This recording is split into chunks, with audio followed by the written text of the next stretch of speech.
It's 6 o'clock in London. It's 1 p.m. in New York, 1 a.m. in Hong Kong, 3 a.m. in Sydney, 10 a.m. in San Francisco, and 10:30 at night in Mumbai. Greetings. Good morning, good afternoon, and good evening, depending on where you are in the world. My name is Patrick L. Young, the IPO-VID Livestream, Series 20, Episode 1. That's Episode 115 in the aggregate. Starts here. Interesting news from the world of exchanges over the course of the last week. We mentioned in Exchange Invest last week that the FTC under Chairman Lena Khan was under some pressure. Well, ICE have upped the pressure on the whole area of the Black Knight deal. Black Knight have decided to sell Optimal Blue due to merger concerns, and that has promptly caused the FTC to withdraw some of their criticisms of the deal. Watch this space, or at least wait for this space during the course of the summer holidays. Will we get a resolution during August? Who knows, ladies and gentlemen, but it certainly looks more optimistic for ICE getting their deal done. Meanwhile, in Korea, we've got a competition outbreak. The Korean broker technology and think tank funded ATS Nexttrade has been given preliminary approval by the local regulators, the FSC, with competition for the KRX, the monopoly incumbent, is now looming.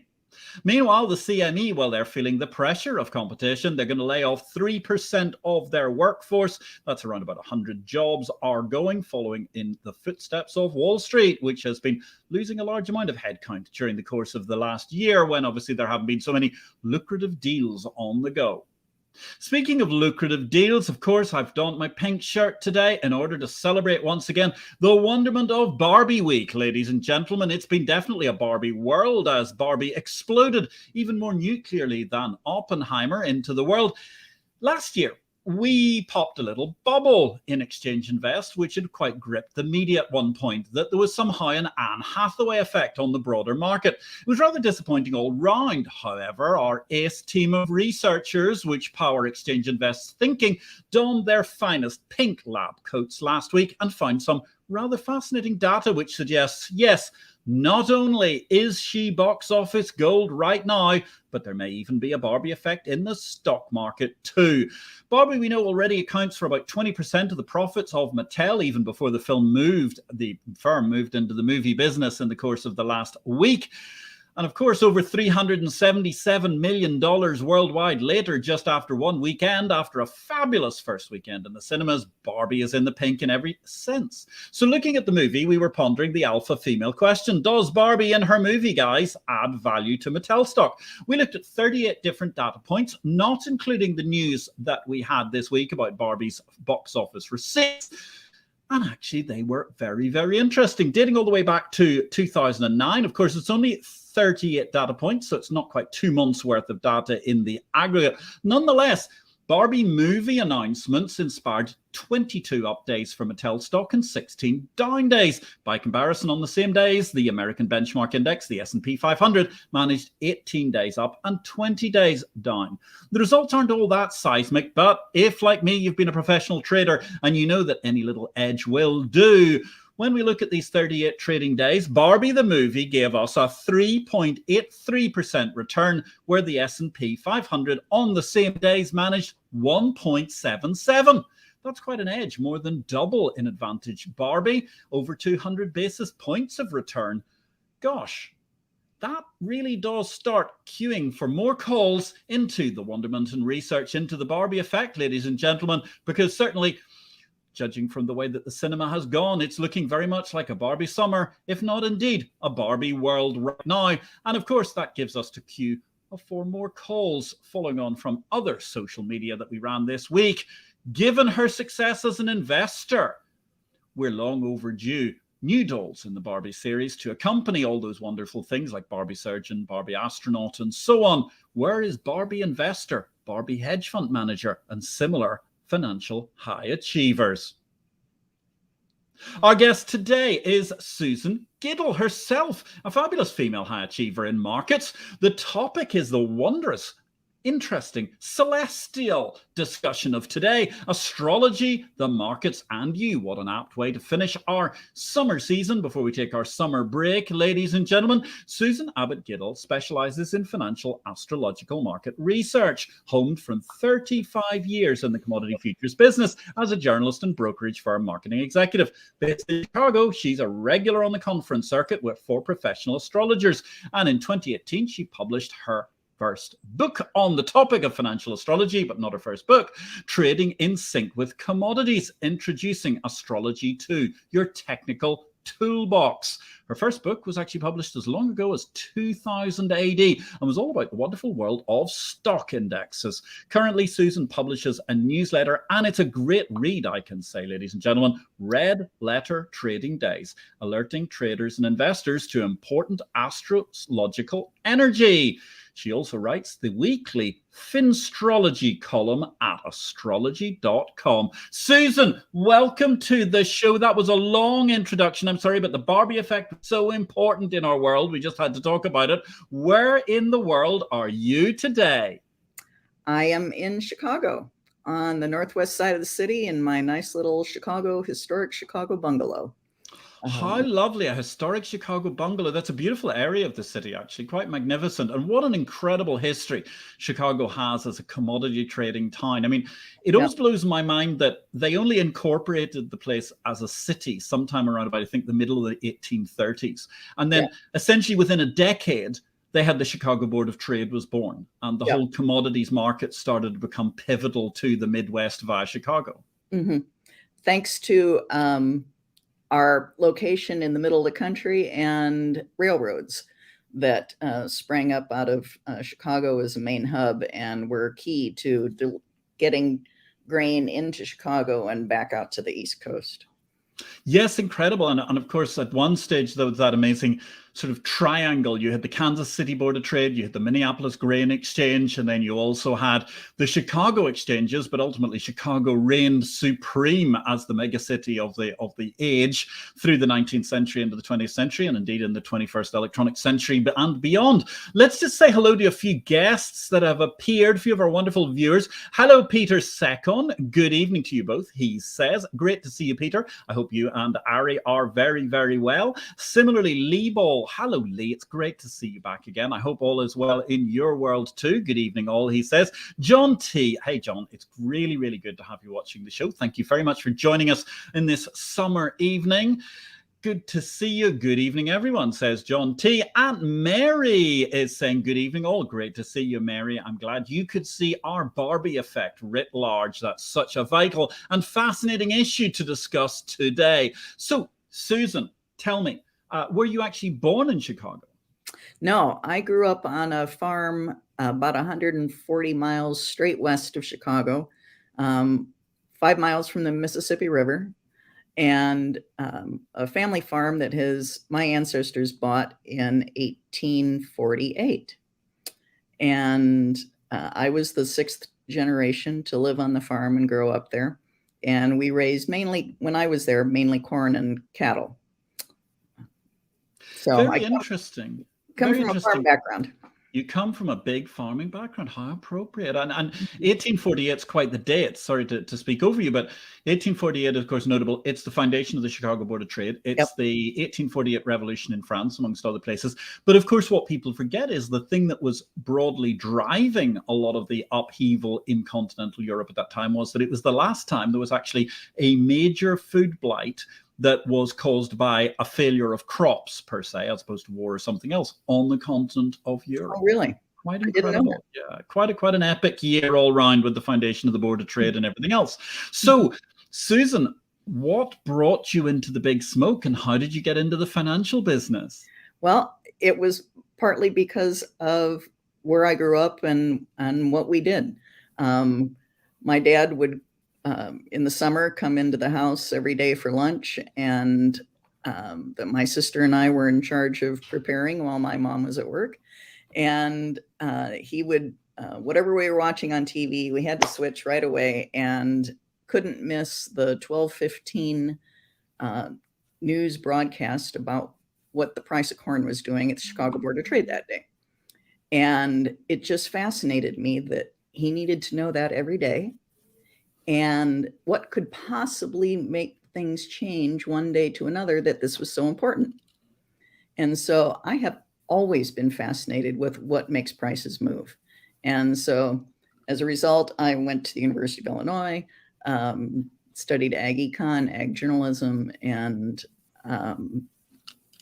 ultimately got my first job with a trade magazine, Futures now, but Commodities magazine when I first started. Futures magazine, Commodities magazine, indeed, as it then was. I must say that takes you back, I mean, quite a way in the developmental cycle of what's going on in this amazing world. And it's difficult to recall that before there were financial futures and before there were stock indices and so on, all people were talking about in the pits of Chicago at the CME and the Board of Trade was the grains and all of the other commodities. Soybeans was the biggest market there was when I started at the magazine, and quickly overtaken by bonds because that was in the late 70s. But I was there when we had to make the change to the name of the magazine, and if I remember right, it was 83, to futures, to be more, under the fold of all the financial instruments that were trading and taking over the popularity of the commodities markets. Now, that said, when in the fast forward to the beginning decade of the current century, when I was marketing director at Lind Waldock, which was a retail FCM, it was clear to me that the people we were targeting considered anything that was a futures market as commodities. Yeah. That's quite funny. Now, Lind Waldock, that's an interesting story, because I remember they were really the first discount, as they then were, futures broker to come to Europe. And I remember them coming to London, and that was quite seismic because, wow, that was in the early 1990s. And in the late 80s, I do believe, I remember being on the floor. And as a floor broker, we could have been charging $21, $22 to people to execute, as they then were life treasury bonds and life euro dollars. And by the time Lind Waldock hit the business in the early 1990s, they were offering the same kind of price to retail. And that was pretty seismic. Yeah. And then you think about today, and interactive brokers are offering you pretty much, you can do more or less whatever you want for about $2, I think, if I remember correctly. It's just incredible the way commissions have fallen. It is. And it was difficult to be in the brokerage business then when interest rates were low, because, a lot of the revenue for an FCM came from interest on customer accounts that weren't in T-bills. Yeah, and I mean, that was obviously one great thing particularly for Lind when they came to Europe, was they based themselves out of London, where a lot of people were depositing pounds, and that gave you a gorgeous haircut, because UK interest rates were standardly priced off something like 10% at that point in time during the course of the 1990s, which is enough to give probably any millennial mortgagee who's watching this at the moment, they're now having to have insta-therapy at the idea that they think that 4.69 or 5.6% mortgage they've got, that they've just gone up to, is pretty much the end of the world. And it's like, what? You ain't seen nothing yet compared to historical averages. It's just incredible. For those of us who've been through a few cycles, it's quite incredible. So you worked at Lind Waldock, and I think actually that's where we first encountered each other, I do believe, sometime during your great and illustrious PR career. And then tell me, I mean, how did your astrological side develop? Well, I'd always kind of been interested in astrology. And before I was at Lind, I was working with a friend of mine, and we were both also kind of just interested in astrology enough that we would just read the horoscope in the newspaper and pay special attention to our birthday horoscope. But we were about to put up a new website pretty early on in 95. And I happened to see an article in Chicago Magazine about an astrologer here in town who helped businesses pick dates to start things. And so I said, oh, we should go. I should go and have her help us pick a start date for this website. And so I did. And I just kept going. She picked a great date and time for us to launch our website. I say that because a few years later, ultimately, it was mine to sell. And I did. I sold the website for, I thought, a tidy sum. And so I figured that was pretty good. And so I just kept going to see Barbara. Her name is Barbara Shermer. She's has transitioned now. But I saw her for good 19, 20 years. And she's the one. And we often focused on, career business kinds of things. Very interesting. So from there, presumably you started to think, well, there are a lot of dates in this futures business. Could be that something might be interesting to analyze. Well, not only that, but when I was at the magazine, I'd interviewed a couple of financial astrologers, and it had in the back of my mind that, okay, people use astrology to trade.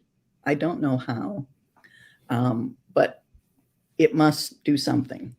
So I just kind of started putting the two together and watching them. Wonderful. So not wishing to put you overly on the spot with the fabulously broadest question of the evening, how do you trade with astrology? Well, you start from the premise that markets have birthdays like people do. And so whenever they started trading is when they were born.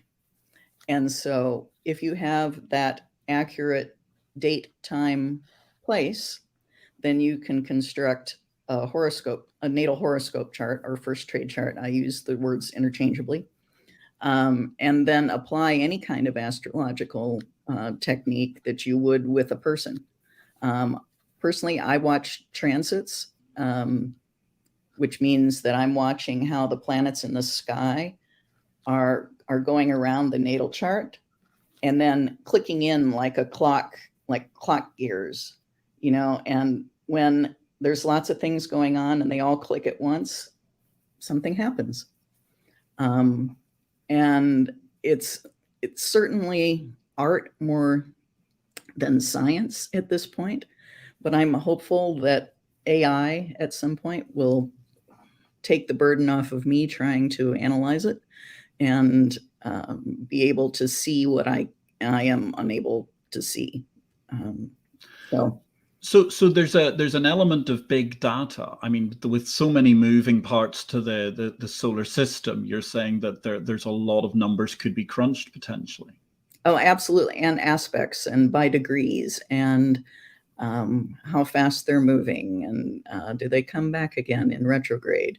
So, but across all the markets, I mean, what's pretty typical is, and this is after checking, and what I'm looking for when I analyze a market from the beginning, I take a monthly chart and I find the days of significant highs and lows on a monthly chart. And because I'm thinking, okay, well, what's really important for me is, or anybody who's trading, when's it over? When's it starting? And there's similarities at market turns in what the planets are doing in relationship to the first trade chart. No doubt. That's really interesting. But I suppose then that raises the question, is it difficult to find the day that all markets were born? Yes. Okay. Not so much on the stock side, but in the commodity world, yes. Mm-hmm. I'm sure you have probably been to some of them. There were lots and lots and lots of new markets started in the 80s. And there were pre-opening breakfasts and talks by important people before there was an official bell ringing, that sort of thing. And so, and different times across all exchanges and all markets. Right. The New York Stock Exchange has opened at 2 different times in more than 140 years. Okay. 10 o'clock or 9:30. Wow. Commodities exchanges, there's no rhyme or reason. It's all by market, not by exchange. Right. And we've also seen incredible volatility in those times over the course of decades. I mean, okay, things like beans and so on, they managed those classic commodities. They all stuck to their sort of 4-hour trading day until the very last minute. But I mean, yeah, you're right. I mean, I can remember treasury bonds used to open at 2 o'clock London time, and then they brought them to 1:20 London time. So they'd be 10 minutes before the 7:30 a.m. US numbers. And that was our Chicago numbers. And but I would use the 8 o'clock. Yeah. You'd use it. Well, obviously, because that was the time the contract was originally born. Right. And I mean, stupid question. This is sort of very nerdy. I'm going to get to a great question coming in from Mick Santos. I'm going to go to that in just a second. But what is the impact if a contract changes? Is that a new contract? I mean, let's take an example. For instance, we've had a lot of bond contracts over time where they've changed the coupon on the bond future. Does that create a new birth chart, or how does that work? Technically, it does, but I have never paid attention to them. Okay. I just stick with the original one as best I can. Now, I know that in the stock market, for example, and this isn't necessarily first trade data, but on an incorporation basis, Silicon Valley Bank earlier this year went bankrupt. And I was looking at the chart. You know, you typically, astrologers are like, whenever there's something big, it's like, oh, look at the chart, what was going on. And so I was looking at the Silicon Valley Bank incorporation chart and its bankruptcy, and there was like no connection with the date I had for when it was incorporated in Delaware, I think. And so I thought, okay, well, there's got to be another one then. And so I found it in California, and bingo. It was exactly the right chart that was reflecting what was going on. Wow. So actually, that's an interesting point. So one further minutiae follow-up, and then we'll get to Mick Santos' question. So with a company, you look at the incorporation date of the company when it's actually born. What impact does the day on which it goes to the stock market and starts its trading, does that have a major impact on the analysis, or is it all about the actual incorporation day? They're 2 separate things. Okay. I think the incorporation chart tells you, and transits to it, gives you fundamental information in, trader lingo. It's about earnings and executive hires and new product launches and stuff like that. And the first trade chart tells you about price. Right. And so for a company, it's fundamentals versus technicals, in my opinion, the incorporation chart versus the price chart. It's interesting. I just, something has sprung to my mind, which was, I remember reading many years ago, someone who believed that actually a lot of key investors used to keep their dates of birth private because they believed that otherwise astrologers would use it to try and second guess what they were doing. And this was one of the reasons that, this was a reason that was posited for why we never heard exactly what was, I think, the date of birth of George Soros, amongst others. And I always got the impression that actually George Soros, by the time he became super famous, was already well into his 60s. So he probably was quite keen, actually, for everybody to not really know what age he was, rather than it having an astrological bent. But I just mention that as an aside as we're going along, because it's interesting how a lot of, well, I mean, it's trading. Paranoia is kind of part of the game, isn't it? One of those things. So let's go out to, let's go out to a macro pointer, come out from where I've been looking very close. Mick Santos. Hi, Mick. Great to see you. What are the connections of luck and your astrological sign in business? How are they connected? Well, the sign of luck mainly is Jupiter, that astrologers call the cosmic Santa Claus. And Jupiter is the largest planet in the solar system, and Jupiter would like to give us everything, as much as we want, more than we could possibly imagine. And so wherever Jupiter is in your chart, and that depends, can give clues to the amount of luck you might have in life and with your business. And same thing, you know, for example, even this afternoon, I've got a client that wanted me to take a look at her, not only her natal chart, but her business chart. And so where Jupiter is in each chart and how they connect is important. Better if Jupiter is in its ruling sign of Sagittarius or its traditional sign of Pisces. And better if it is in any of the wealth houses, particularly the second house of income. It's nice to have, if you have Jupiter ruling the second house and Jupiter in the second house, that's a pretty good indication that you probably won't have many money problems. Interesting. Very interesting altogether.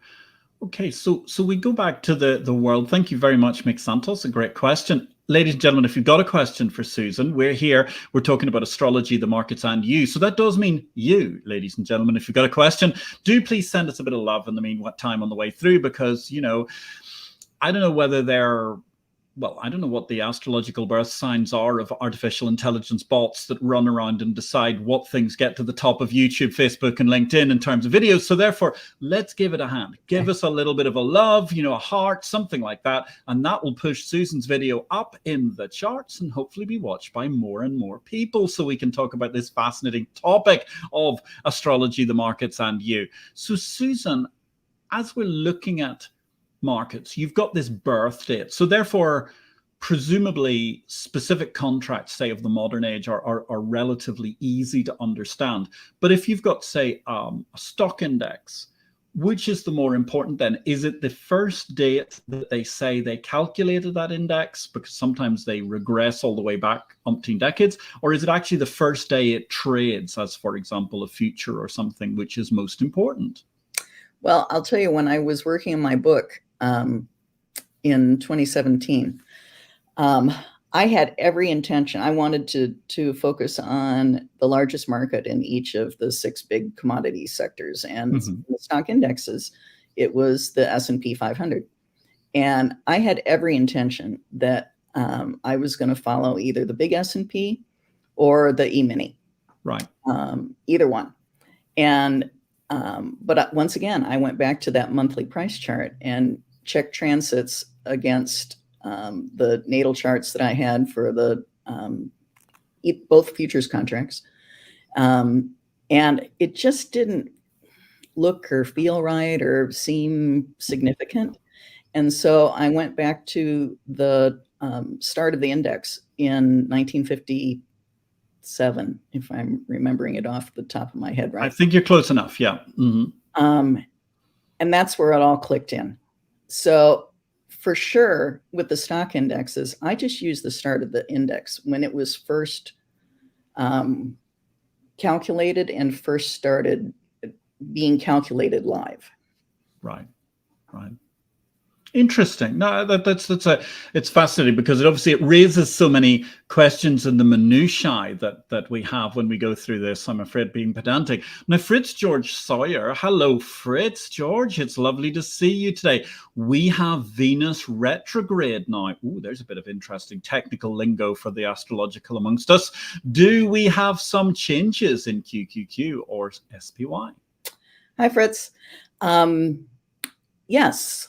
Venus retrograde that started last Saturday typically is bearish for the US stock market.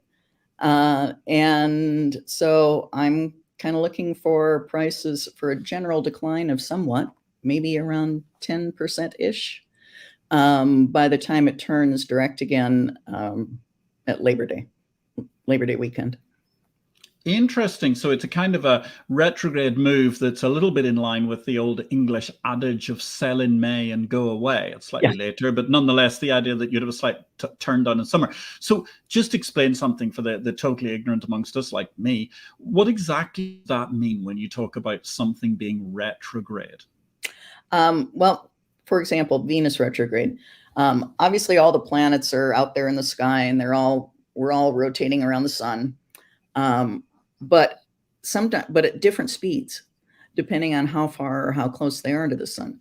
And so from Earth, sometimes it appears to us from our vantage point that these planets have turned around and are moving backwards, which is what the retrograde means. Okay. That to us from Earth, it looks in the sky like it's going backwards, but it's not. See, it's simply do our thing. And of course, I mean, that's a general criticism that's leveled at astrology, is that people say, oh, it's all a two-dimensional vision of what's happening. But essentially, that's just the snapshot then of what people see on Earth rather than the holistic picture. Mm-hmm. Exactly. And that's a good thing to remember, is that when you look at a horoscope on a piece of paper, it's a two-dimensional representation of a three-dimensional picture that has we're in the middle here in the Earth, and there were planets above us and to the side and below us when we were born in 3 dimensions. So for the traders amongst us, if you learned your options of those two-dimensional diagrams that they used to draw on whiteboards around the world, you'll understand what it's like when you've got a 3-dimensional world explode around you. It's somewhat similar. Well, and that's was always my bane of existence about options trading. To me, it was like playing 3-dimensional chess. It's like, whoa. Yes, exactly. I mean, and everybody just drew these simple things. It's like, it's a line. That's what it does. And it's, yes, it's a kind of, yeah. But the bit between here and expiration, yes, you might find that you have remarkably gray hair if you have any hair whatsoever, depending on what you've done in the meantime. Yeah. And I suppose astrology probably does similar things. Just thank you very much, Fritz George Sawyer, for your question. Really, really appreciate it. Glad you could engage with us today. So as we're building this holistic picture of markets and astrology and so on, where do you kick in? I mean, how does astrology specifically help us in business and finance?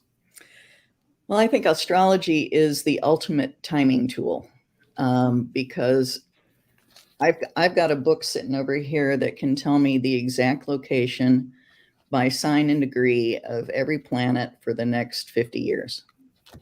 And with that, in the ephemeris, you can see how the planets in the sky are relating to each other, and they have their own relationships.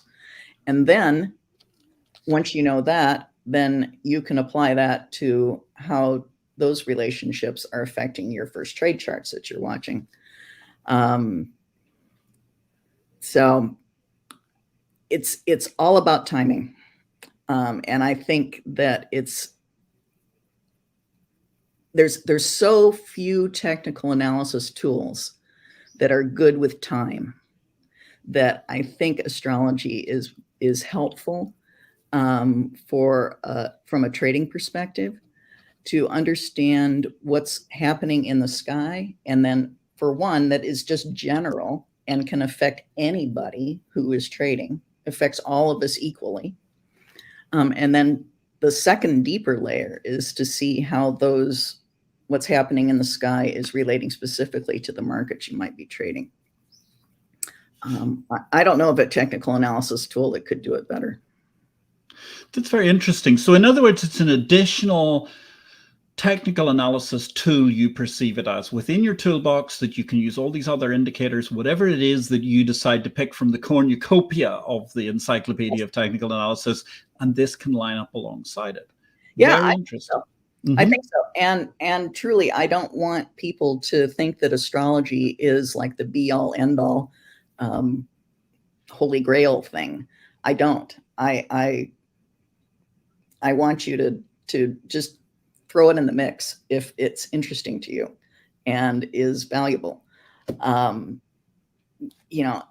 like any trading strategy that you might have, what you really want to see, you want to see all those indicators come together all at once.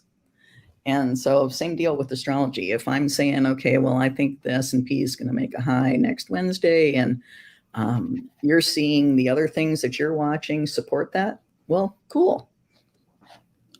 Interesting. And I mean, on the macro, I was struck by something the other week, because just last week I saw Nora Danuzzo, who'd been a guest on my wife Beata's Woman on It PhD live stream just a few weeks ago. And she actually made a comment about this Mercury retrograde, because her instant comment was, whoa, Mercury's gone retrograde. Does everybody start feeling much better all of a sudden? I know everything in my office suddenly seems to be so much improved. And I was curious about that. I thought it was very interesting as I was reading. I'm not cynical, not casting shade, just genuinely curious, because it hadn't really occurred to me that these sorts of things could really make such a major impact upon us. Well, Mercury retrograde in particular, because it goes retrograde 3 times a year, 3 weeks at a time. So, and Mercury rules communications, it rules phones, internet, computer, trading, stock indexes. So it has a Mercury retrograde has a big overall general effect on the markets from that point of view. I encourage people to, during a Mercury retrograde, double check your orders, beware of fat finger trades, check your statements. Anything that could possibly go wrong with trading might during a Mercury retrograde. And in fact, as tiny and inexperienced trader that I am, I have, one of my trading rules is to not trade during a Mercury retrograde, because I had a stop. It got blown through, not executed, when Mercury was retrograde. And I'm like, okay, I'm out. I'm just not doing this anymore. That's interesting. We've got a wild stack of questions coming up, but I will actually say one thing, which is, when I traded day in, day out full time, I must admit, I never traded on full moon days. And the reason for that wasn't because I particularly made money or lost money, but it just felt like I was going through the ringer. I mean, it was like I was trying to trade while simultaneously fighting my way through the Burmese forest in the middle of the most humid rainy season or something. It was exhausting. And I found it most unpleasant. And I actually found out a lot more energy if I just went off and did something completely different on a full moon day, and then came back and traded. I could trade the day before, I could trade the day after, and it never had the same degree of impact on me. Yeah. And I would suggest that you very well might have a full moon in your birth chart, that you were born under a full moon, because people with that configuration often are very sensitive to the full moon.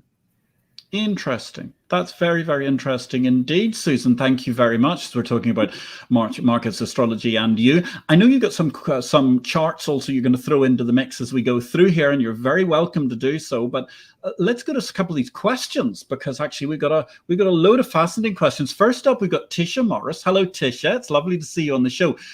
Do you think the new nodal axis will affect the markets?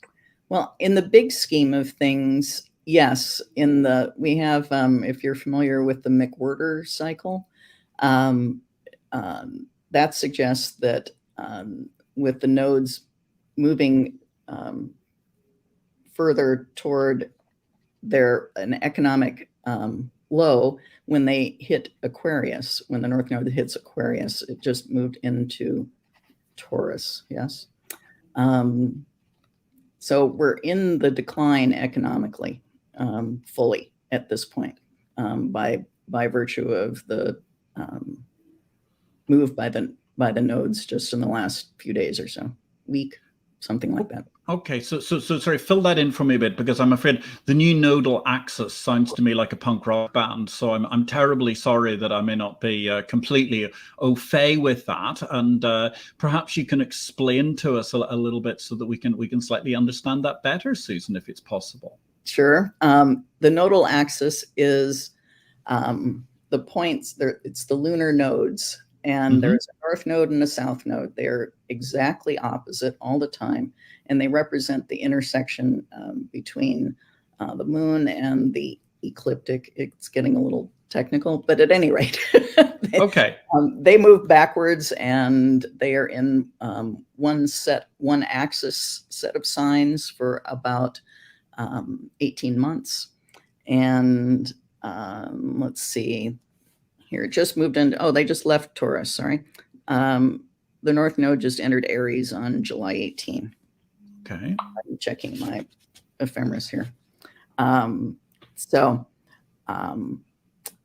just significant in a way that, once again, the McWhorter cycle developed about 100 years ago suggests that in particular, the U.S. economy peaks when the North Node is in Leo, and that the U.S. economy reaches its depth of decline with the North Node in Aquarius. Fascinating. Very interesting. I'm going to go off and read more about the McWhirter cycle. That's one cycle that has passed me by so far. Thank you very much, Tisha Morris, for that question. Very, very interesting. Meek Santos is back again. Are there any specific lucky astrological signs for a specific business? Yes. And I would say if you're going to start a business, you would like to have the sun in the sign that is associated with that business. For example, just off the top of my head, if you were going to start a gold mining company, you would like to have the sun in Leo, because Leo rules gold. Interesting. Very, very interesting. Okay, so that's something useful we can all go and presumably Google and read up a bit more about. And actually, then John T, hi John again, building on a similar sort of topic, thank you, Mick Santos, are there any zodiac signs that may lend individuals to become more successful investors? Once again, a good Jupiter would help. And I think, and there's another hint in charts, the asteroid Vesta. And I learned this from the financial astrologer Christine Skinner in London. She calls it the trader's asteroid. And where that is in your chart could be significant. If it's in the 5th house, that would be helpful. That's the house of speculation. But more importantly, what you see is, and what she's seen over the years, and she's seen way more than I have, that Vesta conjunct any of the cusps of the 1st, 4th, 7th, or 10th houses, what we call the angles, indicates that you could very well have a natural talent for trading. Fascinating. Really fascinating altogether. Thank you very much, John T. Well, I'm going to allow you to take a quick rest there for a moment, Susan, because you've been giving us so much information. And let's move to one of the things we always introduce at the moment in this series, our book of the week. It's not about financial astrology this week. The book of the week we're looking at, ladies and gentlemen, is from one of our previous guests, Alessandro Hatami, and it's called Reinventing Banking and Finance. Reinventing Banking and Finance is given the subtitle Frameworks to Navigate Global FinTech Innovation, and it provides a thorough overview of the global FinTech ecosystem and the drivers behind innovation in technologies, business models, and distribution channels. Example of key institutions, interviews with innovators and experts, shining a light on key financial innovation hubs across the world, covering genuine innovations in AI, machine learning, blockchain, and digital identity. And indeed, as you may recall, Alessandro's co-author was actually a great guest on PhD out of my wife's live stream a few months ago. And we're looking forward to her also joining us in the near future, sometime hopefully during the course of the autumn, winter, or indeed fall, winter, spring of next year, or at least the rest of this year after we take our August break. Don't forget, if you're missing IPO-VID during the course of August, ladies and gentlemen, you can always check out our videos. They're all online on Facebook, LinkedIn, or YouTube, depending on where you're watching this. Look out for IPO-VID. You can search and look through an archive of 115 fascinating interviews over the course of the last few years. And if that's not enough for you, don't forget, we've got a weekly podcast, Exchange Invest Weekly Podcast, which is 15 minutes roughly, give or take, which are the highlights of what's going on in the exchange world, and it's absolutely free. There's also our weekend newsletter, which is also absolutely free. You can sign up for that at exchangeinvest.com. And then when you want to go hardcore, when you really need to be at the water cooler of the Bourse business, the exchange of information itself, the Exchange Invest Daily Newsletter, the newsletter of the Bourse business, as read by the leading figures in the industry, with my own inveterate pith therein. You can also sign up to Exchange Invest via exchangeinvest.com, where we've got our magnificent new beta site, and you will gain access to all of the previous archive of over 2,700 issues dating back more than 10 years. Now, back to the wonderment of this astrological discussion we're having today. Astrology, the Markets, and You, with Susan Abbott Gidel, an expert in the field. So, Susan, I mean, tell us something about, I mean, the macro at the moment. We talked about this retrograde Mercury. I mean, that's something. But what are the really, really big things that are going on in terms of astrology that we should know about and how they're impacting on finance? Well, I do have a cool chart here. For those in the back room, it is chart number 3. The Dow and the Saturn-Uranus cycle from 1988 to 2032. This is the Venus retrograde as we're going by it.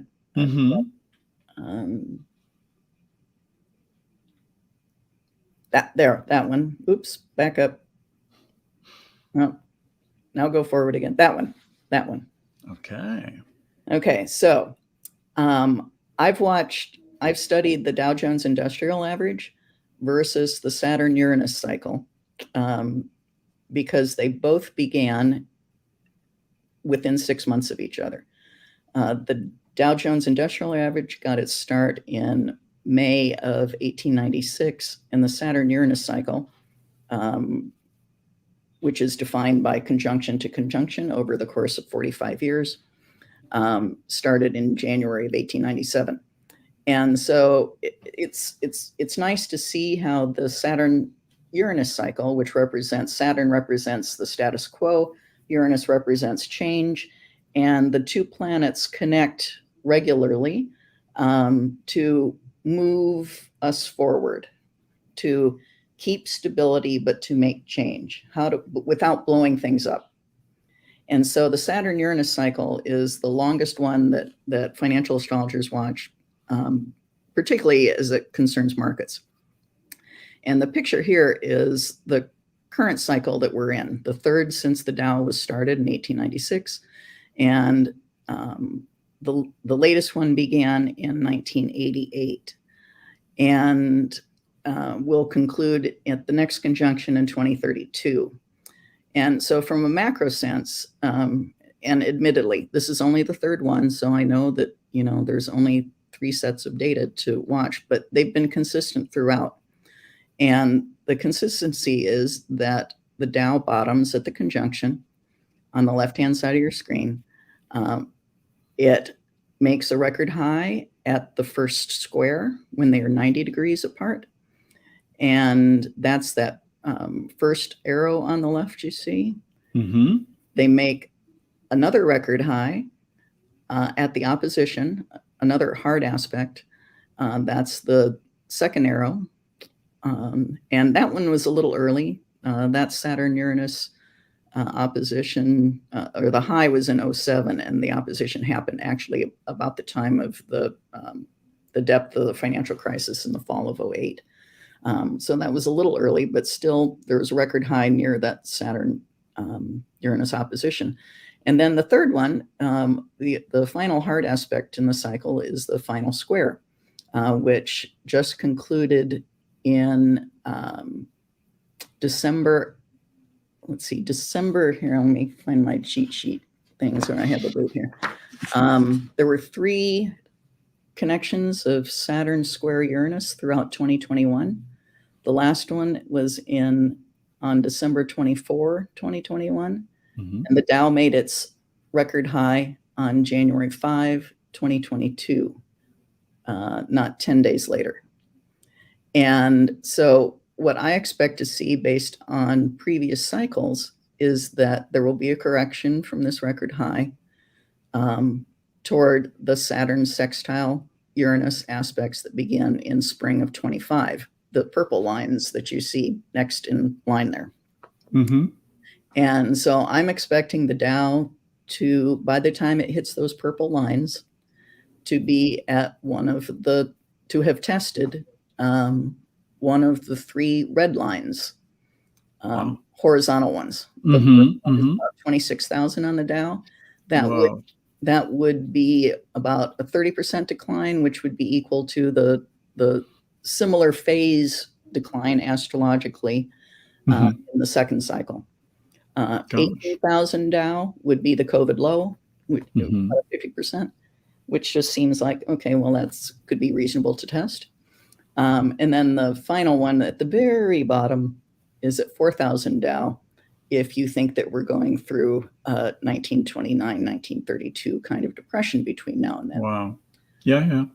I think certainly if we see 4,000, I think a lot of people are going to be in the mountains outside of, whether it's mountains outside New York or the mountains outside of London, probably knitting their own sweaters and trading cans of beans by that stage. It seems quite incredible to think. Well, exactly. And, and does it seem likely? No. But did it seem likely in 1929? Probably not. No. And it didn't seem terribly likely that the world's governments would decide that we all had to stay in our homes for 2 years either at some point in time recent. I'm not arguing whether that's right or wrong, folks, just saying it did not seem plausible. Yeah. Right. And so you don't know. So I'm just saying, okay, this has happened in the past in this cycle. Yeah, that's quite incredible. That's fascinating. Mm-hmm. We'll see. Those are fascinating macro topics. Gosh, we could talk about so much here, but I'm going to move on to, we've got a couple of questions I'm going to take before we wrap up the show here. Now, I must apologize because I'm dealing with very small type here and I do not have the world's most acute eyesight. So if I pronounce the following two names wrongly, I apologize in advance. I think this Congareque or Congarec, when looking at an underlier's chart, stock, etc., overlaid with a current chart, are there specific planets aspects to observe, or is that all that needs to be analyzed? Good question. Thank you. And I would say that you really have to see how your market responds to transits to its first trade chart. Because there are some markets where you don't think a planet is going to be important, but it turns out to be. Generally, it is the planets in the natal chart, in the first trade chart, that are important to watch are the Sun, Moon, Mercury, Venus, Mars.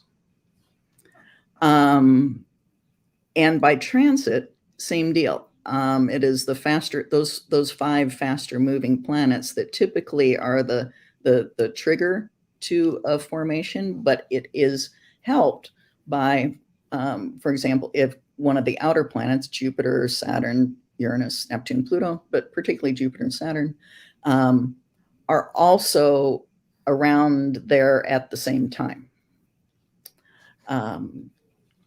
So it depends, but I would say focus on start looking at the Sun, Moon, Mercury, Mars, Venus. Interesting. Okay, so that's the intersection there, Congareque. I hope that helps. Thank you very, very much for your question. Fascinating questions we're getting today, and probably going to be our last question from the audience for today because we're running short on time. Like Sonne Blumensat, is there any general placement to avoid or be aware of when starting a business or when trading? To avoid, yes, I wouldn't start a business. I would try to start a business with as many planets direct in motion as possible. You can't avoid it often with Jupiter out through Pluto because they can be retrograde for months at a time. But if you can, good. And probably particularly, I would avoid starting a business with Mercury retrograde, which portends potential ongoing issues with contracts, communications, that sort of thing, or Venus retrograde, which portends potential financial difficulties for the company. And when trading, once again, I think you have to be on your toes when Mercury is retrograde. Just in the air, generally. For yourself, you'd probably have to look at your own transits to see when you have great times to trade. Once again, you would want to see Jupiter in some nice setup that says, ooh, you are really on point. And you would like to see Mercury, the brains and the thinking and the analyzing in good shape for trading. Fascinating. Really fascinating altogether. So at this point, we've only got about 5 or 6 minutes to run. I think we have answered all of the questions that we have in at the moment, ladies and gentlemen, that I can see. Thank you very, very much for those. Let me therefore move, Susan, to the question we ask everybody. Susan Gidel, where do you think the capital market revolution goes next?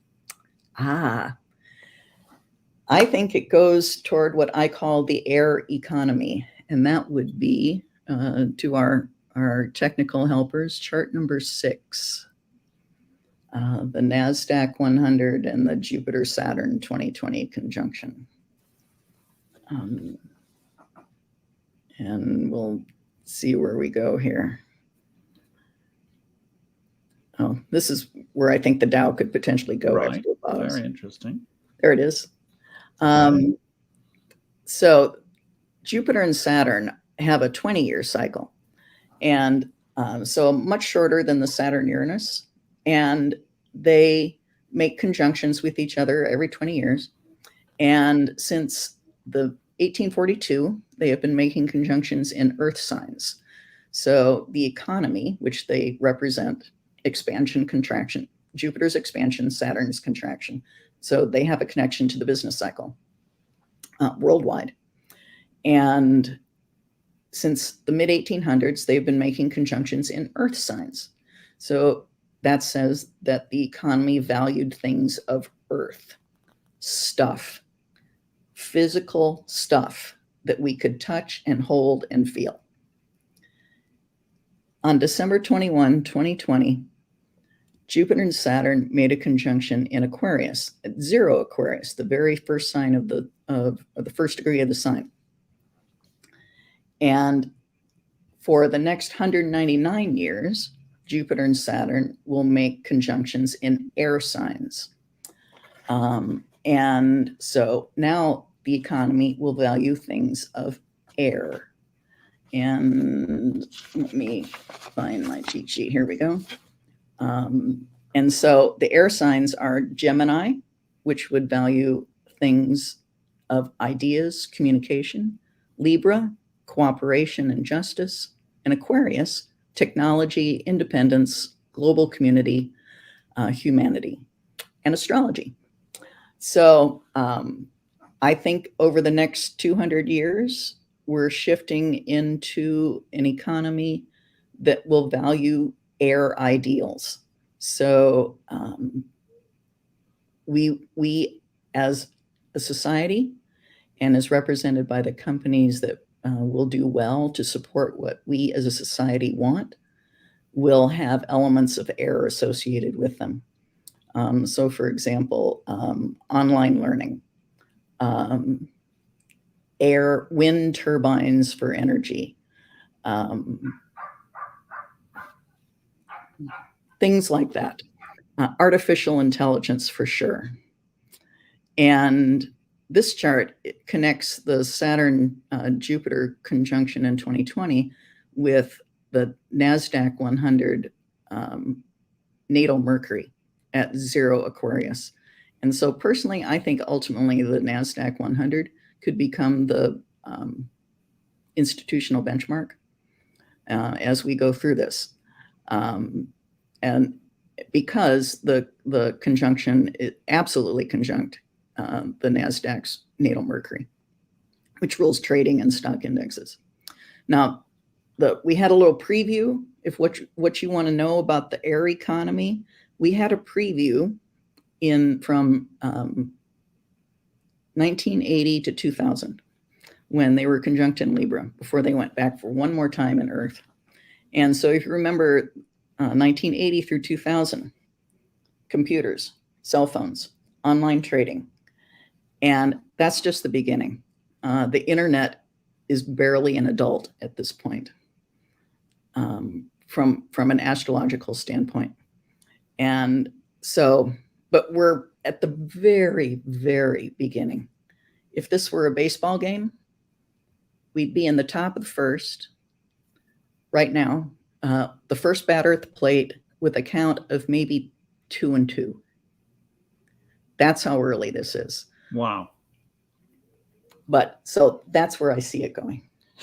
Fascinating. So for those of you who don't understand baseball, it's a bit like cricket, except you're not likely to lose 2 days through rain and therefore end up with the game not going anywhere. So that, I think, is a fabulous analogy that you've ended on, actually, Susan. It's been really, really interesting. 2 mic drops. I mean, talking about this age of air, I think is absolutely intriguing. Second of all, I mean, the one that really I took away was astrology is the ultimate timing tool. And if that hasn't made your last hour worthwhile, ladies and gentlemen, I don't know what has. This has been a fantastic show to end before we go for our 1-month summer break. Thank you very, very much to Susan Gidel for your fantastic contribution today, talking about astrology, the markets, and you. We're coming back with a cracking first guest. It's a returning guest, Rainer Zittelmann, the Wealth Elite. We're going to be talking about that on the 12th of September. We'll be back after US Labor Day, same time, same place, as always, across Facebook, LinkedIn, and YouTube. Let me just say a huge thank you to all of the people who contributed today. Fabulous to see so much engagement. Thank you very much. Peter Secon, Lee Ball, John T, Mary, Mick Santos, Fritz George Sawyer, Tisha Morris, Kongera Kwe, and I do believe there was also Ms. Like Sane. Thank you very, very much, one and all, for your contributions. Let me say thank you to our fantastic production team today. Really, really good work by Jamil, Rushlin, and Fernando. My name is Patrick L. Young. I want to wish you all a fantastic remaining Mercury in retrograde. We'll be back once that's all over, ladies and gentlemen. Thanks again to our fabulous guest today, Susan Abbott Gidel. And don't forget, if you're missing us, check us out on the archives on YouTube, LinkedIn, and Facebook, or alternatively, join us at exchangeinvest.com. We'll be publishing every day of the week during the course of the August holidays, as well as, of course, on Saturdays too. My name is Patrick L. Young. I wish you all a great week in life and markets, whether you're retrograde or not, ladies and gentlemen. This has been a super show. Thank you once again, Susan Abbott Gidel. Have a great summer. See you in summer. See you in September. Thank you so much, Susan. Thank you.